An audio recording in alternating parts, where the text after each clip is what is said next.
Yo, yo, yo, yo, yo. Welcome to the Rocket City Network. Speak on it.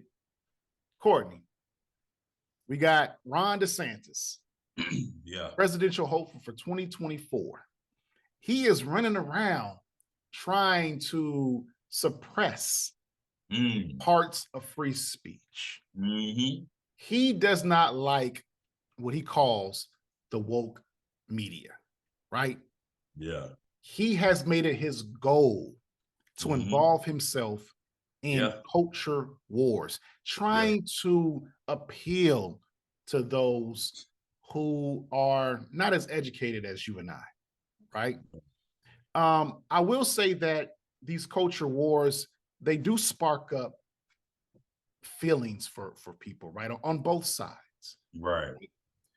But we've seen in Florida, his war on the woke or wokeness, right? Yeah. He fails to realize that he's actually attacking people's First Amendment rights. Yep. Courtney, what is your take on Ron DeSantis? Ron DeSantis he has Napoleon complex. That's number one. He has Napoleon complex. And he again, man, it all comes back to this, bro. It's when you give people with no moral compass power, these are the results you get. You don't want AP Black American history because you feel like there's no value to that, and that it's part of the woke agenda. I'm just like you do understand that they want you to learn about European culture. Isn't it ironic? They don't want you to learn about it. They want you to learn about European culture. Like you're not even European. So it's okay to learn about European culture, but we can't we can't learn about Black people and the contributions that they made to this nation. We can't learn about slavery, and all the other things that happened, and Asian people hit the Chicanos in California. They've been suppressed too. Yeah.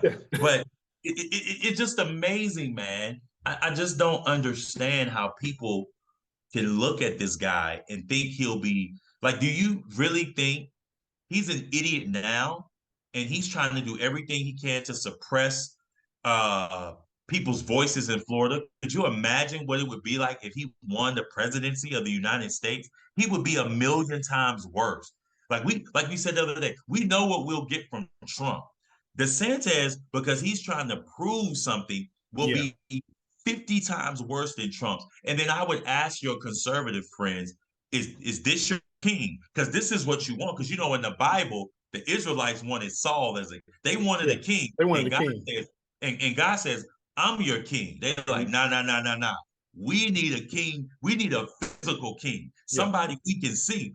And so God gave them that, and Saul turned out to be bipolar and crazy. And so when we line up these Republican DeSantis, we had Trump.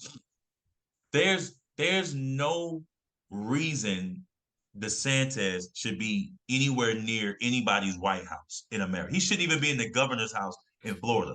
But this is what happens, and Democrats need to realize this, and people who have right-minded thinking need to realize this, is that when you don't vote, there's always somebody on the other side that's really, really ignorant, and they're going to vote.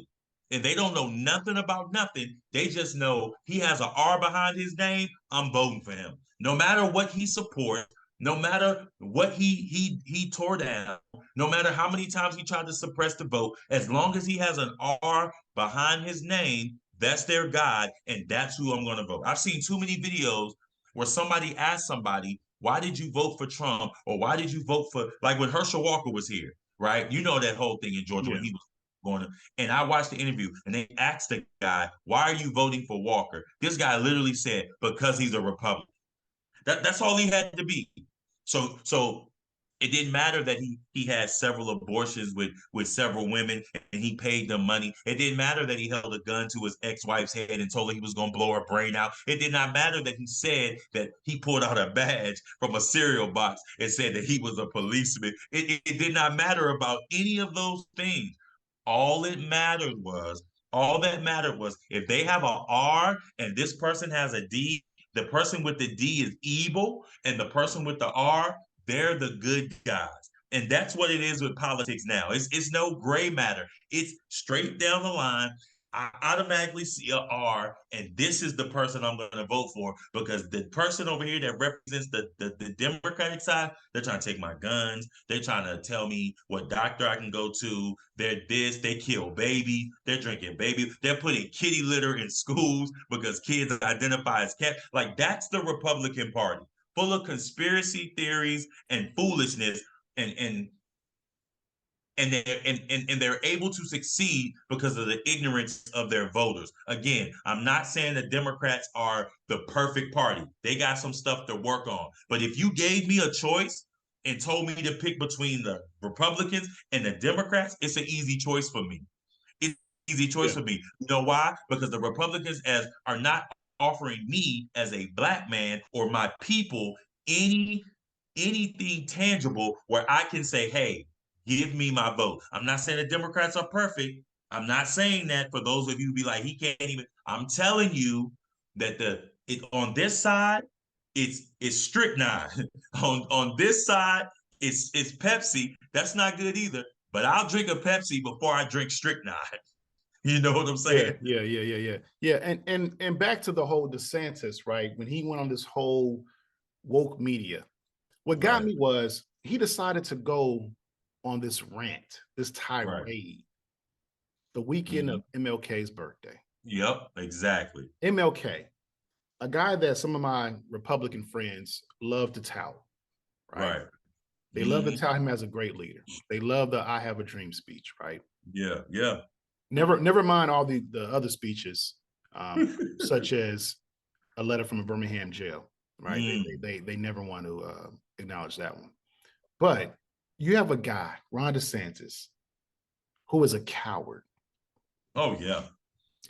Trump has, like, man, you know, regardless of politics, Trump is a very entertaining person. And I will say this, he is consistent with his targets, right? If he keys in on you, it's about to be over. And you have a guy like Ron DeSantis who always accuses people of being weak. Trump has been egging you on for the past 6 months to challenge him, and you've been ducking. You're a sucker. You've been ducking. Why are you ducking the smoke? And we have a friend by the name of Fred. He is trying to tout DeSantis as a second coming of Trump. And I told him, stop bojangling and buck dancing for DeSantis, right? Because DeSantis is no Trump. Trump has a big personality, like it or not, right? People, even if you don't like Trump, you're going to be amused at some of the things he says. Right. Even when he was president, I will give him this. He did tackle some issues that I didn't think that people in his party would tackle. Right. DeSantis, I don't see him doing that. No. I think him, like McCarthy, are scared of the electorate, right? They are scared that voters will leave them if they show any kind of inkling of being bipartisan or fair and balanced, right? Yeah. You know, throughout the past couple of years, a lot of folks have been using this term wokeness, right? Yeah. Most of the folks who have used the term wokeness, who are on the other side, such as our friend Fred and some of his people, they never have heard of Ivan Van Sertima. They've never read any books by Chancellor Williams. They never even heard of Auntie Diop. Yet and still, they try to gravitate and try to hold on to this wokeness like it's their own, like they've reinvented the word. So this is my challenge to our friends like Fred, right? Based off of y'all's definition of wokeness, wouldn't you guys say that Trump is woke? The ponder. Fred, come on the panel. Defend yourself. Man, there you have it, folks. The Rocket City Network. Like, share, and subscribe to the channel, and we are out.